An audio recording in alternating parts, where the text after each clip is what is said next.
Hi there, it's crunchy wargame time here on Diagonal Move with Arracourt, part of the Battalion Combat Series from the Gamers and Multiman Publishing, a game that is designed by Carl Fung in a series designed by Dean Essig. The series is of course the Battalion Combat Series, and it's a series of games which aims to be somewhere in the middle of their Operational Combat Series, or OCS, and the Standard Combat Series. Now, I've not played this series before, or indeed any of those other two, so I can't really compare the differences, but this video will take a very quick look at the components inside this box, beginning with the fact that this is a game depicting the forlorn Axis counterattack to stop Patton's drive across France in September 44, and a stellar example of mobile US combined arms that stopped that offensive in the track. So this is a game in which you are playing Axis versus the Americans in a tank battle, essentially, or a tank and infantry battle. Now, the game itself is covering the battles of in and around Arracourt, and both sides used all the tools of mobile warfare to manoeuvre, attack, and defend on the ground of their choosing.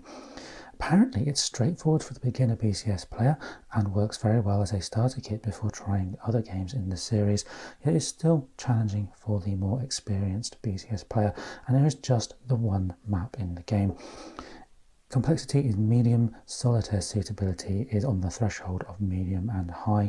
As always though, I would take those with a pinch of salt because the complexity of wargames tends to be in a scale of its own, and solitaire suitability will depend on your willingness to play both sides.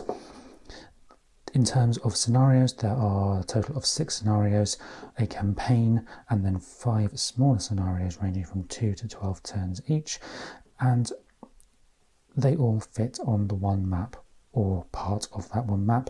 Within the box here there's a bunch of components, and let's have a look at what those components are. So here we go then. We have a small pile of components here, beginning with a couple of dice, not in faction specific colours, which is always something of a missed opportunity in my book, but nevertheless we have a couple of very functional dice that are on perhaps the slightly smaller side compared to some that you see these days. There's a thank you slip from them detailing some of the contents, and then 2 counter sheets. Now these are counter sheets which on the first one here has the Axis and the US forces, and they are double-sided, as you can see there, but they do not appear to be the typical step loss based sides. The information on one side does not necessarily mean a reduced division on the other side, with all different sorts of information on here that is slightly different to the information on the front.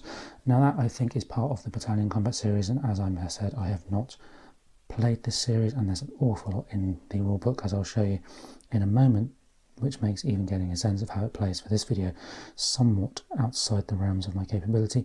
But the components themselves are pretty good. They're fairly standard wargame fare for traditional wargames, if you like. So it's not the big chunky counters you may see in some of the more recent games, but equally it's not the super thin stuff of Days of Yore either. But yeah, quite nice counters. It looks like everything on there is fairly easy to read, and yeah, should be quite interesting playing with double-sided counters that don't feature step losses, or at least not always featuring step losses. The second counter sheet is a bunch of admin markers. I think these are the step loss counters, and then there's different statuses and so on this side here. Very plain, basically almost monochrome counter sheet there. Same sort of thickness and size as before. In terms of whether you punch these out, they do come out relatively straightforwardly, but those of you who clip counters will probably want to do so, because you will get those little tufts on the corners.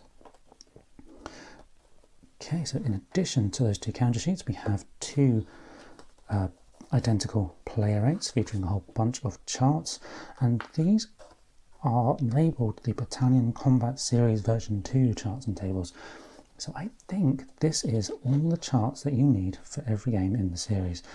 At least that's my impression. It certainly does look like a fairly involved system based on just what I can read here with the normal activations and sequences of play and so on. Various things involving recovery and failure flip activations, attack sequence there, and then inside, wow, we have basically a book almost of tables, combat, can't even get it on the screen, combat table modifiers, combat table itself, which is just here, quite a restricted CRT, maybe not even a CRT at all, looks like a dice-based result, and then we have a barrage table, an engagement table, snafu table modifiers, the snafu table itself, snafu results, prepared defense crib sheet, and then retreat execution involving voluntary retreat, no safe path, and so on. Wow, yeah, quite a lot of detailed stuff on that sheet there. Of course, there's more on the back involving urban hex control, safe paths, stop and finish charts, isolation and fatigue. Now, I have a suspicion, as I said, that is all the tables for all the games in the series, and this being a relatively small game for the series suggests that you won't need all of those in this game. Also included is a record card with the turn track, weather information, terrain keys, and replacement points, I believe, on there for vehicles and non-vehicles. Looks like you roll a die and gain the replacements just based purely on that table. It does look like this may be specific to Arracourt though, rather than any of the other games, which are set in different parts of World War II, so not necessarily all in Europe with the same terrain. And here we have the book, and this is the only game in my collection that has required a support book. So this is the version 2 series support book with a series of notes about the game, about the series, about how the game was designed and developed, and also information around the best way to go about learning the game. And that's quite interesting, having a support book for a rule book. There is good examples in here though, it appears, and the information as far as I've read so far is pretty detailed and should be helpful to learning that game. This is definitely a game where moderate complexity would appear to be a point of view. There's an activation sequence chart here. Again, I think this is for the series, and then further information on tables and charts here, which I think are slightly less used tables versus the ones on the chart, which is my understanding based on what I have read of the rules. Okay, quite a lot of stuff just in that support book. And then we have the series rules, which is a whopping great big book. In that 2-column text, so favoured of war games. There are some illustrations dotted around, mostly around the unit keys and stuff. Certain things are picked out in these boxes, but broadly speaking, this looks like quite a dense read. And again, this is the rules for the entire series, not exclusively to Arracourt itself. So you're going to need bits of this rulebook to play Arracourt, but not everything. So this is one of those situations where it may be a case of needing to read through and look at the series rules, the situation specific rules, before you dive into the main series rules, just to get a sense of what is actually in the game and whether there's anything you can skip over because it's not a feature of the game. But there's all sorts of stuff in there. Looks like a very detailed system to me. The paper itself is pretty good. I mean, the text is clear. There's a lot of the text, as you can see, but there are some examples and illustrations and stuff dotted around. In terms of the number of pages, we are hitting, including the glossary, well over 40 pages. Probably pushing 40 pages of pretty dense rules there. So yeah, this is definitely not a game that could be considered introductory, based purely on my quick skim so far. And then we now have another rulebook. This is the Arracourt specific rules. So these are the modifications to that series rules. And I just wonder if it would be worth having a quick skim through this before diving into that deep rulebook, just to make sure you can have a sense of what's needed to know if you're approaching for this series for the first time. There is, of course, that introductory article in the support book. And as I look through this, I'm starting to see why you do have a support book for the rulebooks. But in terms of scenarios, you have the campaign and then 5 others, as I said.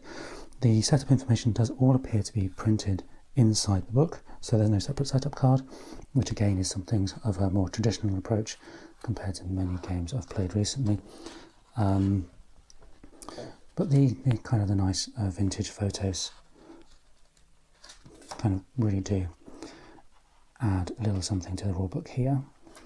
Then we have reinforcements. Got a couple more scenario things here. Reinforcements.